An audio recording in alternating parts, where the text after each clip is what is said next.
No meio desse balaio de anúncios, o ministro da Fazenda, Fernando Haddad, ressaltou algumas questões. Uma delas é a seguinte, que a desoneração dos combustíveis foi prorrogada pelo governo Lula pelo período de 2 meses por causa dos rumores de tentativa de golpe de Estado e também por causa da posse da nova presidência da Petrobras. Haddad afirmou que esses 2 motivos levaram o governo a optar por perder essa receita nos 2 primeiros meses deste ano.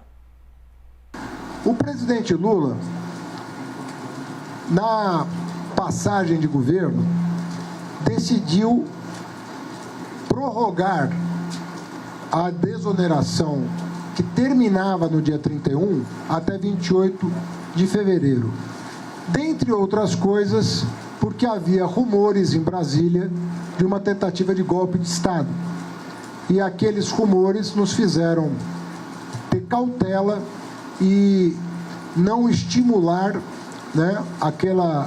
as pessoas que estavam eventualmente desagradadas pelo resultado eleitoral a fazer o que vieram a fazer no dia 8 de janeiro. Além disso, além dos rumores de golpe de Estado que circulavam em Brasília, havia a questão da posse do novo presidente da Petrobras, que só aconteceu recentemente. Então, por essas razões, e apenas essas razões, o presidente decidiu estender a desoneração da gasolina e do etanol até 28 de fevereiro. Vamos em frente, então, com os nossos analistas, Basília Rodrigues, Gustavo Uribe, para a gente poder compreender esse cenário. Minha gente, esse lance de notícia boa, notícia ruim, né? Isso foi, na sua avaliação, Gustavo Uribe, algo já previamente pensado? Tipo assim, a gente vai ter que anunciar que o imposto vai voltar, mas quem sabe, então, a Petrobras também faz um anúncio de uma redução para dar uma aliviada na notícia. Isso estaria alinhado, Uribe? Foi uma postura casada, tanto é que Gabriel Galípolo, do Ministério da Fazenda, foi correndo ao Rio de Janeiro conversar com a cúpula da Petrobras numa tentativa de amenizar esse aumento. Inicialmente, bom dia a todos, bom dia minha amiga Basília, bom dia minha amiga Elizavec.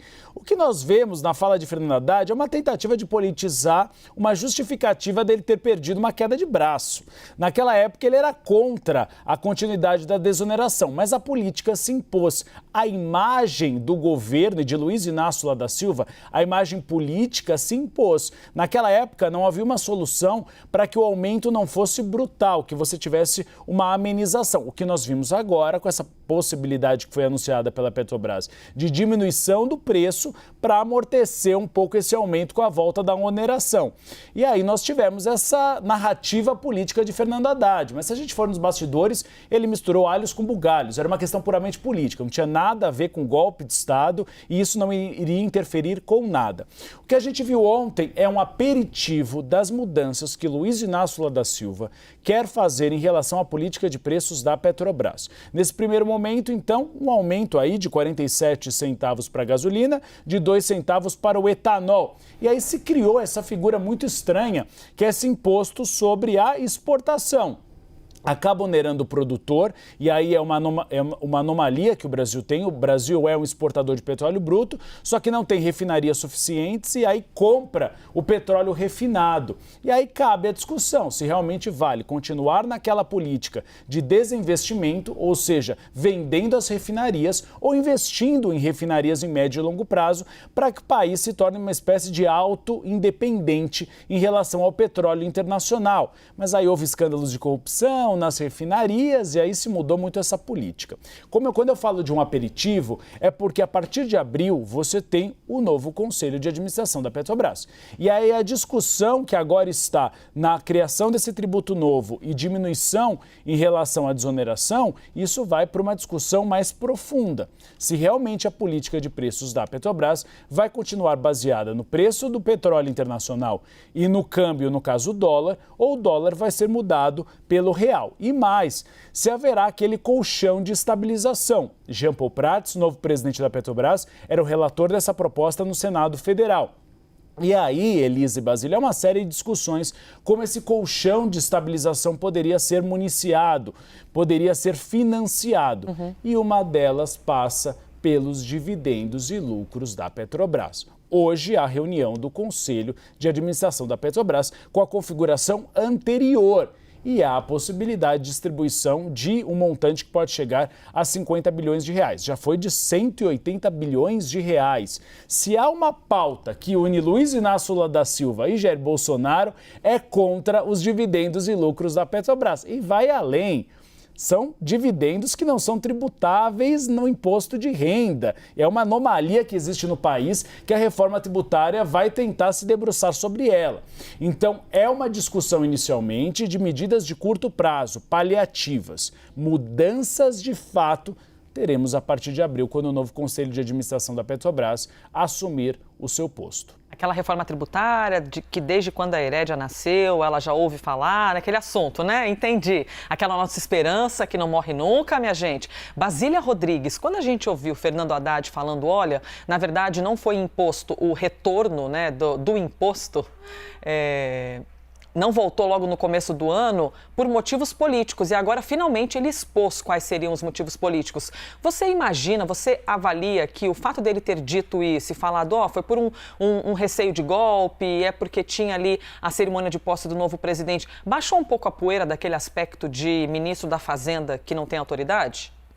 Olha, ele tentou dar uma justificativa política para algo que está dificultando a área econômica, que é a recomposição do orçamento federal. Então, o aumento do combustível agora, o aumento dos tributos sobre os combustíveis, vem para preencher esse colchão original, o colchão do nosso orçamento.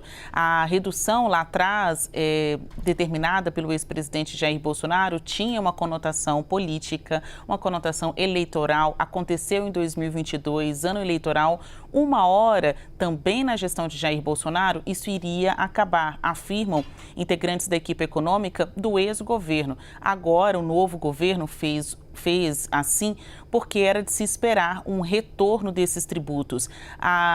Associar isso ao dia da tentativa de golpe é só uma justificativa a mais, um elemento a mais, para tentar puxar a sardinha para o lado econômico e dizer que não houve aí interferência de forças políticas como da presidente do PT, Gleisi Hoffmann, tentando encontrar um boi de piranha, né? Encontrar uma justificativa maior do que a figura da presidente petista, que é o caso, o fato do 8 de janeiro, em que nessa queda de braço, Haddad quase perde para o coro do PT. No fim das contas, o presidente Lula ele como presidente, adotou uma solução salomônica, né? Agradou gregos e troianos, os dois lados. Então, aumentou sim a tributação dos combustíveis, só que menos do que o esperado. Para fins práticos, Elisa, e eu gosto sempre de salientar isso em todas as análises, a gente vai e vem nas informações e nos números, mas para fins práticos, a gasolina, o álcool já estão mais caros na vida dos brasileiros. Antes mesmo do anúncio, de bater o martelo, da definição, as pessoas já estão pagando mais caro por isso. Vou te dar um exemplo aqui de Brasília. Na semana passada, o litro da gasolina estava R$ 4,68. Hoje já supera a casa dos R$ 5,00. Está ali R$ 5,29. O que vai acontecer com esse preço agora que o governo chegou a uma definição, ainda que transitória, sobre os tributos? Será que vai aumentar mais ou vai diminuir, já que no fim das contas houve um aumento menor do que o esperado? Aí entra em campo a equipe, ou entram em campo as equipes do PROCON, também do CAD, a Secretaria Nacional do Consumidor, que é ligada ao Ministério da Justiça, para fiscalizar se lá na ponta, nos revendedores dos combustíveis, esses tributos estão sendo superestimados. Agora a gente já sabe que para a gasolina foram 75%, para o etanol 21%, enfim, a conta está feita, mas nós já estávamos pagando mais caro antes mesmo dessa definição. Agora é o momento de reduzir. É um momento de equilíbrio nos preços dos combustíveis lá nos postos. Aí a gente coloca em questão outros problemas que estão dentro dessa cadeia desde a produção à distribuição dos combustíveis, que é um interesse também dos próprios revendedores, dos postos de combustíveis em empacotar, né, perdas lá atrás, defasagens lá atrás no preço da gasolina, que eles agora tentam repassar para o consumidor.